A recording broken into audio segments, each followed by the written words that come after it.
protagoniste d'une querelle mesquine et mal avisée contre le héros national, Charles de Gaulle. La mémoire de son partenaire Winston Churchill, parfois plus véhément contre le chef de la France libre, n'est pas ainsi ternie. Dans ce que nous aimons par amour-propre national appelé un duel, les facteurs personnels ne doivent pas être négligés. Bien des faiblesses de Roosevelt, en effet, se manifestent à cette occasion. Ne serait-ce qu'à ce titre, il est bon de s'y arrêter. Mais l'antagonisme entre les deux hommes révèle aussi l'évolution des rapports de force entre nos deux pays. Recevant dans Paris libéré Harry Hopkins, très proche collaborateur du président américain, De Gaulle l'interroge sur la cause de l'état fâcheux de leurs relations. « Cette cause, me répondit-il, c'est avant tout la déception stupéfaite que nous a infligée la France, quand nous la vîmes en 1940 s'effondrer dans le désastre, puis dans la capitulation. L'idée que de tout temps nous nous étions faites de sa valeur et de son énergie fut bouleversée en un instant. Jugeant que la France n'était plus ce qu'elle avait été, nous ne pouvions avoir foi en elle pour tenir un des grands rôles. » La défaite de la France, aux yeux de Roosevelt, n'est pas moins étrange que pour ses contemporains d'outre-Atlantique. Elle compte pour beaucoup dans sa décision de briguer un exceptionnel troisième mandat et dans celle de ses concitoyens de lui renouveler leur confiance. À l'échelle d'une présidence de 12 ans et quelques semaines, les mois de mai et juin 1940, pour importants qu'ils soient, sont un moment transitoire.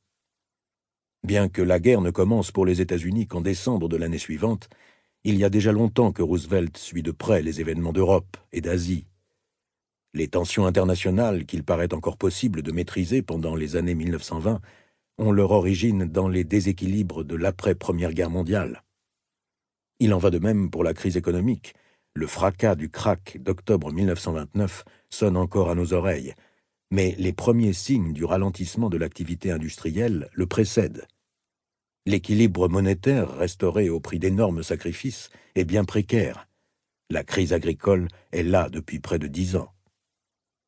La concomitance et l'interdépendance entre l'effondrement du système économique international et celui du système politique international, souligné avec force par Robert Boyce, n'est pas fortuite.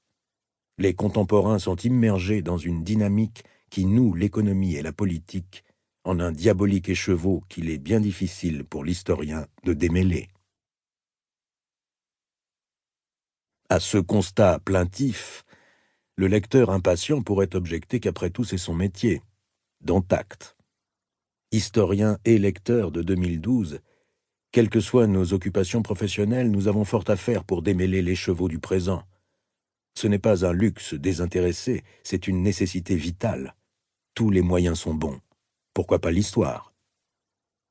Les Américains des années 1930 et 1940 n'ignorent pas plus que nous qu'elle ne se répète pas, mais comme nous, ils persistent à lui demander des leçons pour le présent, des outils pour mieux le comprendre.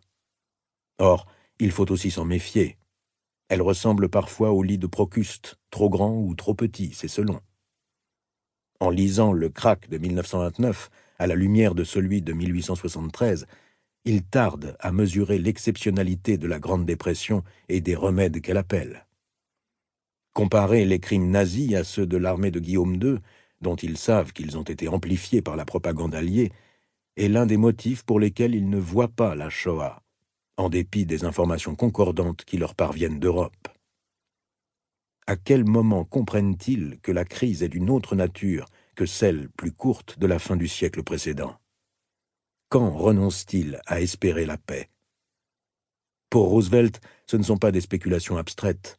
Il est élu pour décider, décider pour ou contre, décider de ne pas décider.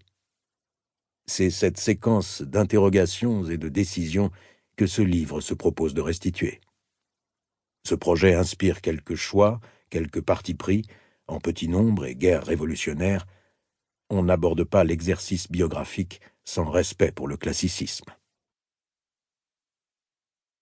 On est en droit d'attendre du récit d'une vie qu'il soit aussi éloigné de la géographie que du procès rétrospectif. Précision banale qui n'est pas de pure forme, car on a vu naguère dans un livre à succès un Roosevelt de fiction figurer au banc des accusés. Si l'œuvre de l'homme politique, comme celle de l'artiste, appelle l'examen critique. Pour continuer à écouter ce livre audio gratuitement, cliquez sur le lien dans la description et vous pourrez l'écouter en entier sans frais grâce à l'essai de 30 jours d'Audible.